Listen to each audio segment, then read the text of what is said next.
hit that little plus button at the bottom and ping the first 6 people in the room.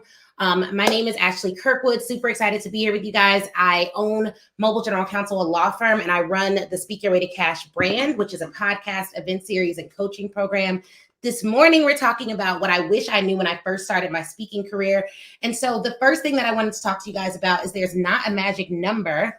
There's not a magic number of years or a magic number of stages that you need to be on before you actually are able to get paid and get paid well as a speaker. And that was eye-opening to me, because if you listen to vets in the speaking industry, you will hear that prevailing narrative that there is a certain number of engagements, there is a certain number of things you need to do before you get there. And here's what I realized about that. And this is not for everyone, but for a lot of people, when they themselves go through a particular process, they give more credence to that process than needs to be there. And what do I mean by that? I mean, and this is what that tangibly looks like. People who, and this is what data shows, because I've studied this, because I have a book called The Law School Hustle. When the vast majority of people who go to large law firms have worked at or have attended high-ranking law schools. So when you look at it, the vast majority of people who work at large law firms, those prestigious firms that pay all that money, have gotten those degrees. When you have a particular degree from a particular institution or type of institution, you give people with that same degree more credence than you would give to others. So it's no surprise that you have a lot of homogeneous cultures at these companies, because you're gonna give more credence to whatever process you went through. Taking that outside of the school context, it's almost the same in the speaking industry, because a lot of speakers started out in their first few years, they grind, they speak at hundreds of places for $1,000 each. They do all of those things. Oftentimes, what I have found is they give additional credence to that method of building your speaking career, even if that may not be the most effective method for you. And so one of the things that you have to look out for as you grow your speaking business, and as you take advice from other speakers, and even as you listen to things and resources like the Speak Your Way to Cash podcast, etc.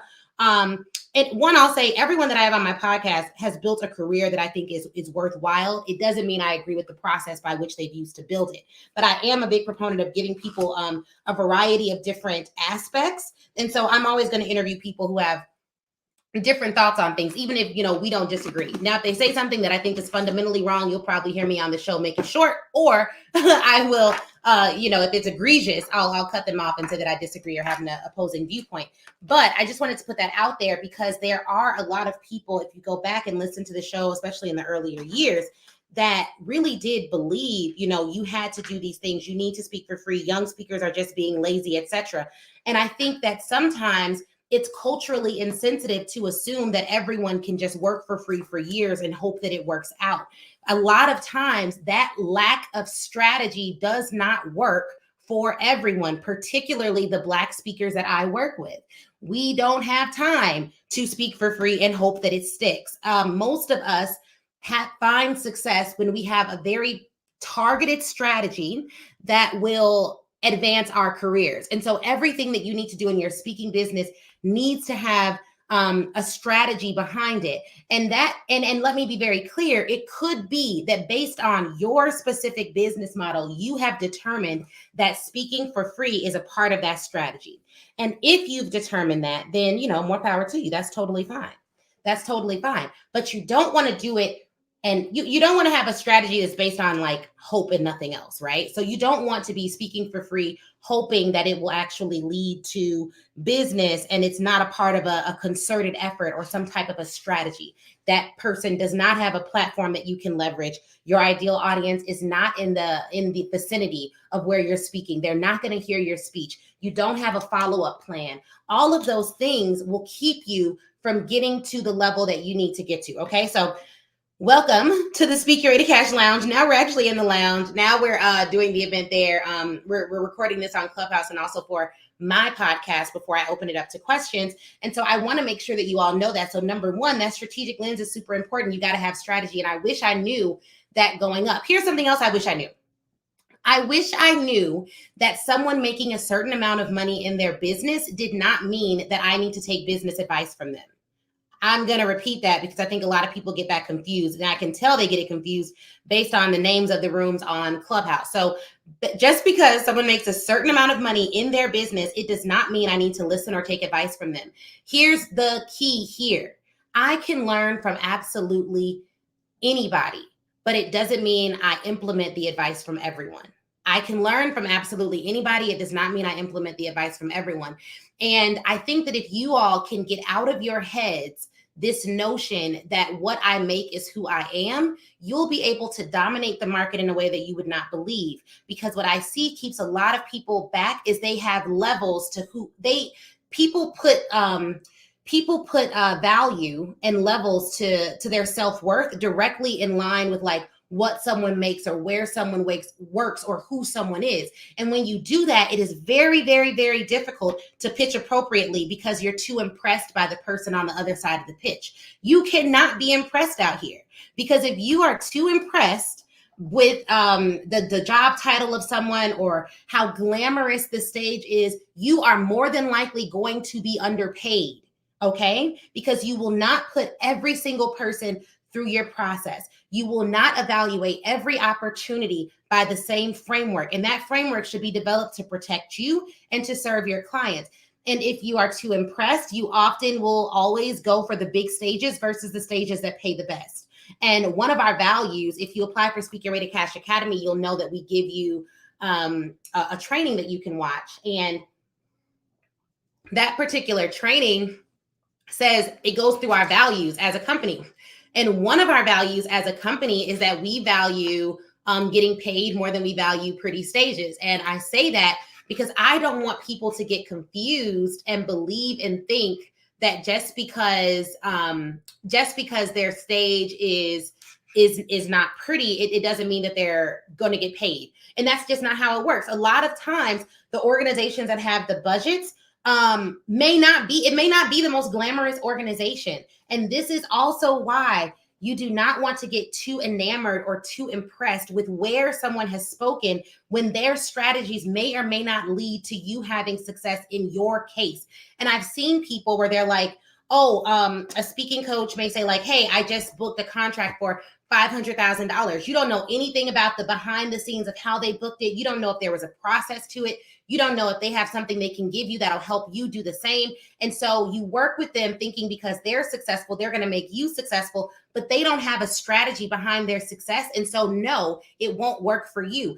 Everything you do in business, and I'm reading the E-Myth, and so this is the best way that I can think about this. But if you think about the franchise model, which is something they talk about in the book, franchises, the only way you can have a successful franchise is if you can hand over the playbook to someone else and they can run that business the exact same way as you. Everything is documented, everything is organized. And if you do the things in that book, you will get a particular result with time and with effort in the right direction. If you don't do the things that are in that book, you may not get the same result with time and with effort. And so you want to make sure that when you're thinking about who to listen to and who can give you advice, that they're speaking in terms that you can actually implement through their coaching programs, etc. So, that's just really important. And don't get impressed with how much money people make. You don't know how they made it. You don't know what they're doing.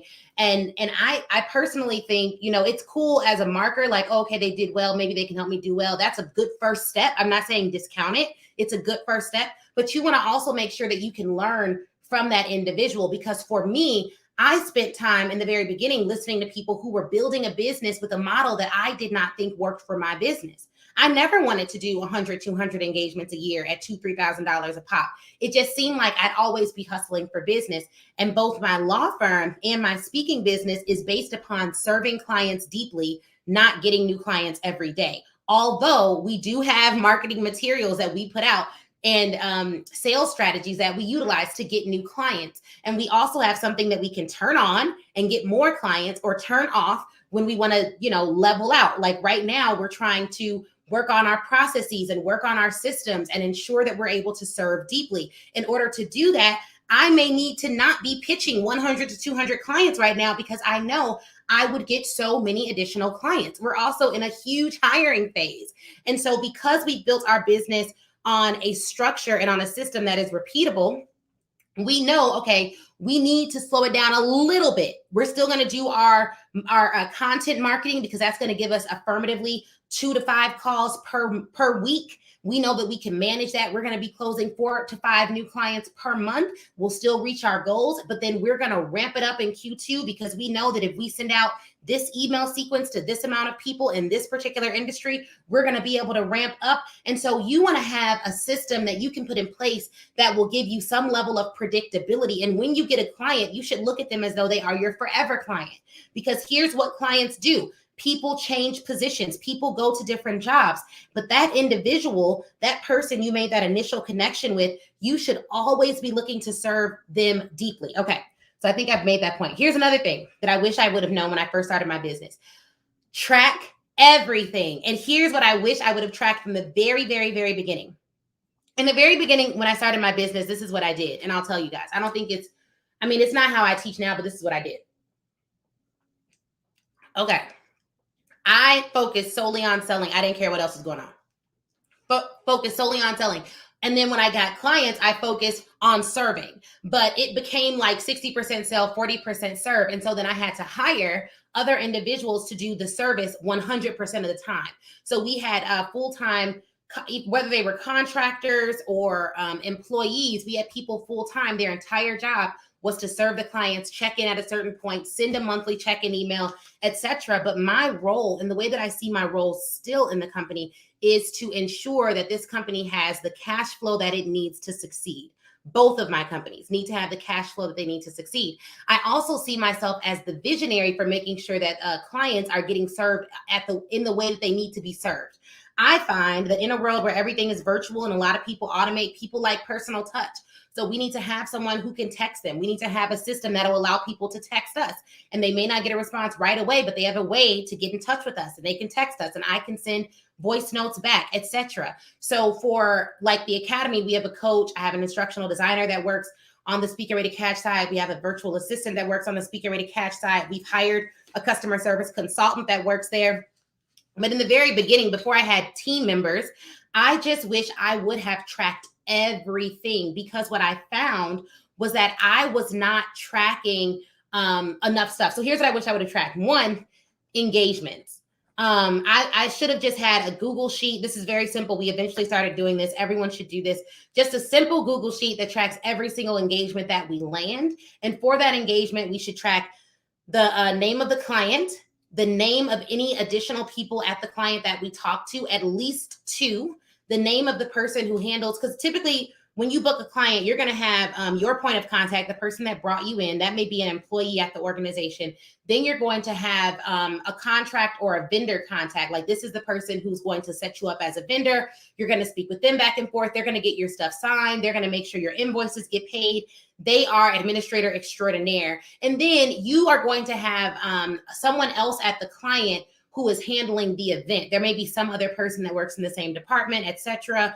And then typically I like to talk to a member of the audience, a member that will be in the audience that I'm speaking to before giving the actual event, so I can hear from the person who I will be talking to. So for a college, that may look like me speaking to a college student who works in student activities in addition to all the other people that I spoke to. But I wish I would have just on this one Google sheet tracked every single person that I spoke with along the course of that contract, and recorded their name, their email, etc. And then I wish I would have also recorded who they referred me to after the event, because we do a post-event call and we get referrals for who else would be helpful to speak with. And then I also would have tracked, did I send them a thank you gift, yes or no? We always will send something, but tracking that in one place would be super helpful. And then also, did we rebook for next year within 30 days of the end of the first event? So if I speak January 1st, I should be having that rebooking conversation by February 1st. Like, did we rebook within 30 days? And I would have tracked all of that. Then I also track where that engagement came from. Sometimes people will, like, I've been hired for any number of reasons. There are people who see me on LinkedIn, do a LinkedIn Live, they want to bring me in. There are people who work at organizations and they follow me on Facebook and they bring me in. And they saw a Facebook Live video. To the degree that you can, and this is going to happen during a phone call, when they book that call with you to express interest in having you to speak, it would be great if you have them check how they learned about you. That's been so valuable for me, both in my speaking business and in my law firm. And if you can narrow it down to which Instagram live or which Facebook live or which podcast episode really reeled them in, that would be valuable information, because as we started running ads, we ran ads at one point to content we already put out. I have hundreds of live videos on the internet. If I can know which one people like the most, I could look at the cinematography for that. I can look at how many views it has. I can send that around in my email list on a welcome chain. That data just would be so critically important. And then, of course, you want to track how much they paid you for the event. And, to the degree that you can, record your sales calls and then put a link to that Loom video, or that, because I record via Zoom. I actually upgraded my Zoom package so that I have I can record in the cloud, etc. So if you can do that, put the link to that recording in there, because it's great training. Because eventually, if you are going to offboard the sales process, you need sales calls to show salespeople how to sell your stuff. Okay. So this was the first year that I handed over sales for one of my companies. And the thing that really, really, really helped was that we had a script. That helped a lot. People were able to close deals outside of myself, which I was very happy with and very impressed with. They literally followed the script. Now, I'll tell you this, as someone who has trained people in sales, we had someone, nameless, who was doing sales for us in the very beginning. They did like 15 calls and nothing closed. And I was like, well, that's impossible, because I know my close rate, and these were warm people. And I'm like, okay, did you follow the script? She was not following the script, period. She does one call the next day, follows the script, and what happens? She closes a deal. If you are going to give people SOPs, and this is what I wish someone would have told me in the very beginning, that people say, people scream SOPs, SOPs, SOPs.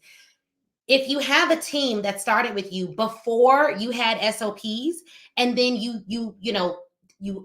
throw these SOPs at them, but they're not used to following processes or systems, they will likely not follow the SOP. And so it is your job in the very beginning to show them that they absolutely must follow the SOP. It is not optional.